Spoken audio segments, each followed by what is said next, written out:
Assalamualaikum warahmatullahi wabarakatuh. Selamat pagi, siang, sore, dan malam. Sebelumnya, tak kenal maka kenalan. Perkenalkan, saya Citra Betari Ratih dengan NIM 24080108886 rombel 19.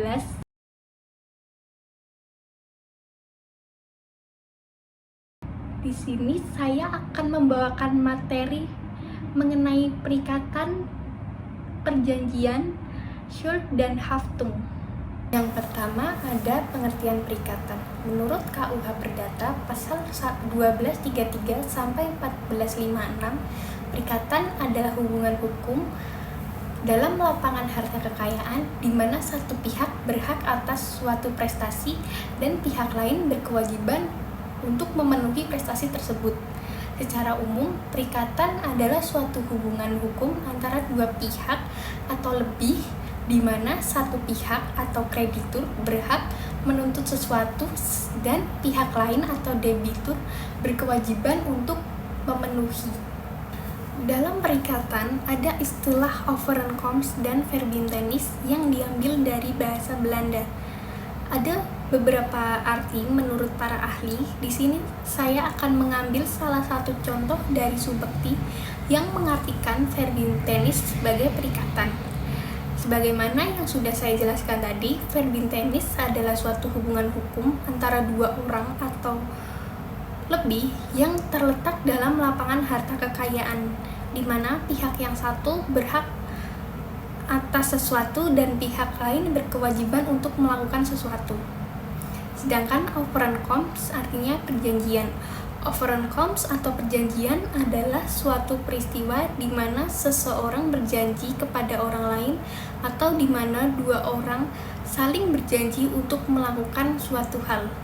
Selanjutnya, dasar timbulnya perikatan yang diatur dalam pasal 1233 KUH Perdata yang berbunyi tiap-tiap perikatan lahir baik karena persetujuan, baik karena undang-undang. Perikatan lahir karena perjanjian atau overeenkomst, timbul karena adanya kesepakatan para pihak.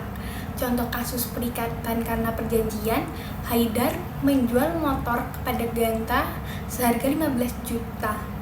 Mereka memiliki hak dan kewajiban yang harus dipenuhi. Haidar berkewajiban menyerahkan motor dan berhak menerima uang sejumlah 15 juta. Sedangkan Ganta berkewajiban membayar sejumlah 15 juta kepada Haidar dan berhak menerima motor yang sudah ia beli. Yang kedua, karena undang-undang. Timbul karena ketentuan hukum, bukan karena perjanjian. Contoh kasus perikatan karena undang-undang, Jean menabrak mobil sastra karena ugal-ugalan di jalan. Jean wajib mengganti kerugian atas kerusakan mobil sastra. Dalam kasus ini tidak ada perjanjian, tapi perikatan muncul karena undang-undang. Selanjutnya ada unsur-unsur perikatan. Yang pertama ada hubungan hukum, yaitu adanya ikatan yang dilindungi oleh hukum. Yang kedua ada kekayaan. Objek perikatan selalu berkaitan dengan harta kekayaan. Yang ketiga ada pihak-pihak, yaitu kreditur, pihak yang berhak atas prestasi, dan debitur, pihak yang wajib memenuhi prestasi. Yang keempat ada objek prestasi sesuai dengan pasal 1234 KUH Perdata, yaitu memberikan sesuatu, berbuat sesuatu, dan tidak berbuat sesuatu. Adapun contoh dari masing-masing poin objek prestasi, yaitu yang pertama adalah memberikan sesuatu. Debitur wajib menyerahkan suatu barang kepada kreditur. Contoh, A menjual rumah kepada B, maka A wajib menyerahkan rumah kepada B.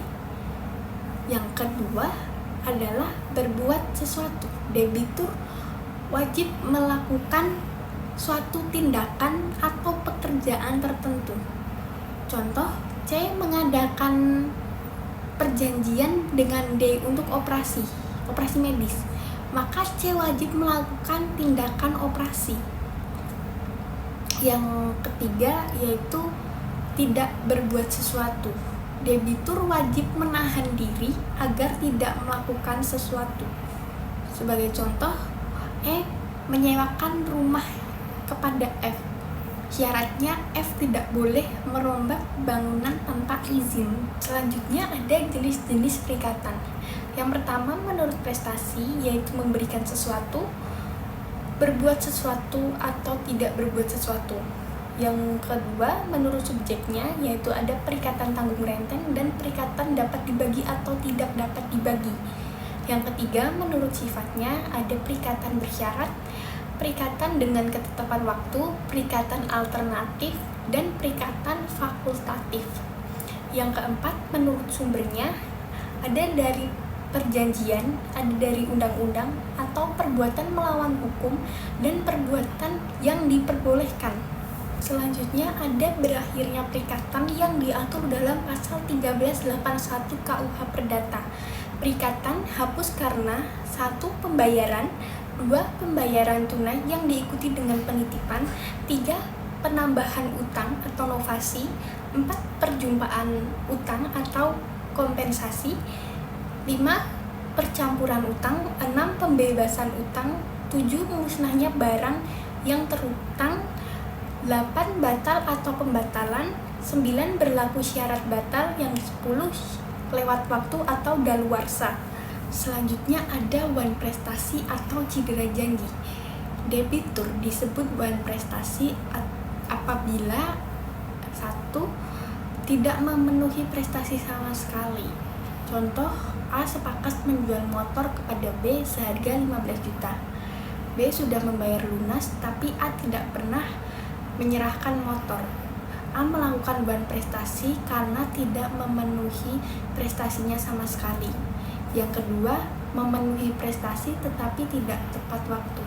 C menyewa rumah dari D. Dari sesuai perjanjian, uang sewa harus dibayar tiap tanggal 1. C baru membayar di tanggal 20. C wan prestasi karena terlambat memenuhi kewajiban. Yang ketiga, memenuhi prestasi tapi tidak sesuai perjanjian. E kontrak dengan F untuk membuat 100 kursi kayu jati. E menyerahkan 100 kursi tapi bahannya bukan kayu jati melainkan kayu sengon. E wan prestasi karena prestasi tidak sesuai dengan kesepakatan. Yang keempat, melakukan hal yang dilarang dalam perjanjian. G menyewa kios dari H. Dalam perjanjian ada syarat kios hanya boleh digunakan untuk menjual pakaian. Ternyata G menggunakan kios tersebut untuk membuka warung kopi. G wan prestasi karena melakukan hal yang dilarang. Akibat dari wan prestasi tersebut ada ganti rugi meliputi biaya, kerugian dan bunga, pembatalan perjanjian, peralihan risiko, dan membayar biaya perkara bila dibawa ke pengadilan. Selanjutnya, saya akan menjelaskan mengenai perjanjian. Sebelum melanjutkan ke materi, siapa yang lahir lebih dahulu, perikatan atau perjanjian? Ya, betul. Jawabannya adalah perjanjian yang lahir terlebih dahulu lalu melahirkan perikatan. Diatur dalam pasal 1313 KUH Perdata. Perjanjian adalah suatu perbuatan dengan mana satu orang atau lebih mengikat dirinya terhadap satu orang lain atau lebih. Syarat sah perjanjian yang diatur dalam pasal 1320 KUH Perdata. Yang pertama, sepakat mereka yang mengikat dirinya. Yang kedua, cakap untuk membuat perjanjian. Yang ketiga, suatu hal tertentu. Yang keempat, sebab yang halal. Apabila syarat subjektif tidak terpenuhi, perjanjian dapat dibatalkan. Sedangkan apabila syarat objektif tidak terpenuhi, perjanjian batal demi hukum. Selanjutnya, ada asas-asas perjanjian dalam perikatan. Yang pertama ada asas konsensualisme, yaitu perjanjian lahir sejak ada kesepakatan. Yang kedua asas pacta sunt servanda, yaitu perjanjian yang sah berlaku sebagai undang-undang bagi para pihak yang diatur dalam pasal 1338 KUH Perdata. Yang ketiga ada asas iktikat baik, yaitu perjanjian harus dilaksanakan dengan iktikat baik yang diatur dalam pasal 1338 ayat 3 KUH Perdata.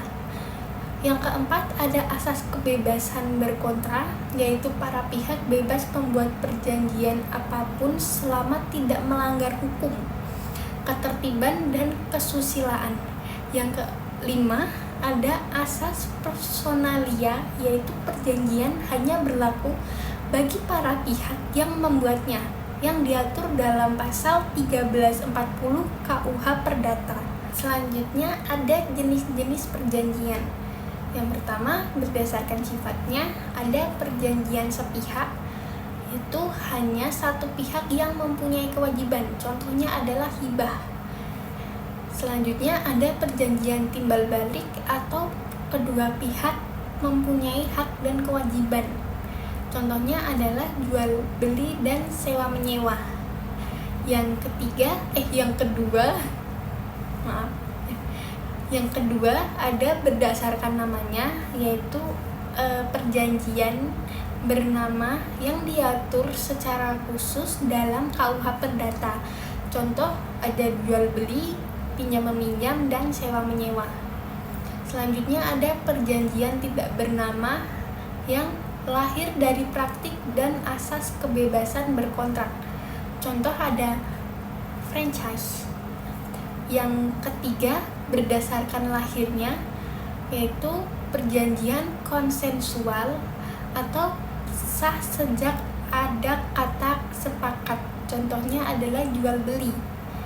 Selanjutnya ada perjanjian real atau sah setelah ada penyerahan objek, contohnya ada pinjam pakai. Dalam perjanjian adapun perjanjian yang tidak wajib untuk ditunaikan. Yang pertama ada perjanjian dengan sebab yang tidak halal, diatur dalam pasal 1320 junto pasal 1337 KUH Perdata. Jika isi perjanjian bertentangan dengan undang-undang, ketertiban umum, atau kesusilaan, perjanjian batal demi hukum. Contoh, perjanjian jual beli narkotika, jual beli senjata ilegal, dan kontrak pembunuhan. Yang kedua, perjanjian yang objeknya tidak jelas. Apabila objek perjanjian tidak jelas atau tidak dapat ditentukan, maka tidak melahirkan perikatan. Contoh, A dan B membuat perjanjian jual beli suatu barang tanpa penjelasan barang apa, maka perjanjian tidak sah. Yang ketiga, perjanjian dengan pihak yang tidak cakap hukum. Ada anak di bawah umur atau orang yang berada di bawah pengampuan tidak bisa membuat perjanjian yang sah. Contoh, anak 15 tahun membuat perjanjian jual beli tanah, maka perjanjian dapat dibatalkan. Yang keempat, perjanjian yang dibuat tanpa kesepakatan yang bebas. Apabila ada paksaan, kekhilafan, atau penipuan, perjanjian bisa dibatalkan. Contoh, A dipaksa menandatangani surat perjanjian utang, padahal ia tidak setuju. Itu tidak wajib untuk ditunaikan. Selanjutnya saya akan menjelaskan shurt dan haftung. Dalam hukum perdata, terutama perikatan, dikenal dengan istilah shurt dan haftung yang berasal dari bahasa Jerman atau Belanda. Shurt berarti utang dalam arti berkewajiban atau prestasi. Artinya, debitur memiliki kewajiban untuk melakukan prestasi dengan cara memberi, berbuat, atau tidak berbuat sesuatu. Shurt menekan pada kewajiban moral dan hukum untuk memenuhi perikatan. Sedangkan haftung berarti tanggung jawab hukum atas kewajiban yang tidak dipenuhi. Jika debitur lalai atau wan prestasi, maka ia harus menanggung akibat hukumnya. Misal, ganti rugi, sita barang, dan lain-lain. Haftung menekankan pada konsekuensi atau jaminan kekayaan debitur untuk memenuhi kewajibannya. Contoh sederhana, A berutang 10 juta kepada B. Schuld, kewajiban A membayar 10 juta. Sedangkan haftung, apabila A tidak membayar, maka hartanya dapat disita untuk melunasi utang tersebut. Dalam schuld dan haftung terdapat hak menagih. Yang pertama, dalam schuld, kreditur berhak menagih prestasi langsung kepada debitur. Prestasi tersebut dapat berupa memberikan sesuatu, berbuat sesuatu, atau tidak berbuat sesuatu yang sesuai dengan pasal 1234 KUH Perdata. Apabila debitur memenuhi kewajiban, berarti selesai. Yang kedua, dalam haftung, apabila debitur tidak memenuhi kewajiban atau wan prestasi, kreditur berhak menagih melalui harta kekayaan debitur. Kreditur dapat meminta eksekusi atau sita terhadap harta debitur dan ganti rugi sesuai pasal 1243 KUH Perdata. Jadi, dalam haftung, kreditur tidak hanya menagih prestasi, tetapi juga bisa memaksa pemenuhan lewat jaminan kekayaan debitur. Selanjutnya ada schuld tanpa haftung. Artinya ada kewajiban moral untuk berprestasi tapi tidak ada tanggung jawab hukum yang bisa dituntut kreditur. Jadi, kreditur tidak bisa menagih lewat eksekusi hukum. Contoh, utang karena permainan judi. Menurut KUH Perdata, utang judi tidak dapat dituntut secara hukum yang diatur dalam pasal 1770 KUH Perdata yang berbunyi memberikan suatu bunga abadi ialah suatu perjanjian dengan nama pihak yang memberi jaminan uang memperjanjikan pembayaran bunga atas pembayaran sejumlah uang pokok yang tidak akan diminta kembali. Jadi, ada schuld, orang yang berutang hasil judi, tapi tidak ada haftung, tidak bisa dipaksa bayar di pengadilan. Kesimpulannya adalah, schuld tanpa haftung ada kewajiban moral, tetapi tanpa tanggung jawab hukum. Biasanya terjadi pada natural verbintenis atau perikatan alamiah, yaitu utang karena daluarsa, utang judi, atau perikatan yang tidak bisa ditagih secara hukum. Adapun schuld dengan haftung terbatas. Haftung terbatas yaitu kewajiban atau schuld tetap ada, tapi tanggung jawab debitur untuk melunasi dibatasi hanya pada harta tertentu atau sebatas jumlah tertentu. Contoh, anak di bawah umur yang mewarisi utang orang tuanya. Menurut hukum waris, ahli waris bertanggung jawab atas utang pewaris sebatas harta warisan yang diterima. Jadi, ada kewajiban atau schuld untuk dibayar, tapi haftung terbatas pada nilai warisan bukan karena pribadinya. Kesimpulannya adalah schuld dengan haftung terbatas itu debitur tetap punya kewajiban, tetapi apabila gagal dibayar, kreditur hanya bisa menagih sebatas jaminan tertentu atau nilai tertentu, tidak seluruh kekayaan debitur. Yang terakhir ada haftung dengan schuld pada orang lain. Biasanya Schuld dan Haftung ada pada orang yang sama atau debitur. Tapi ada keadaan di mana Schuld ada pada satu orang, sedangkan Haftung dibebankan pada orang lain. Contoh, orang tua atas utang anak di bawah umur.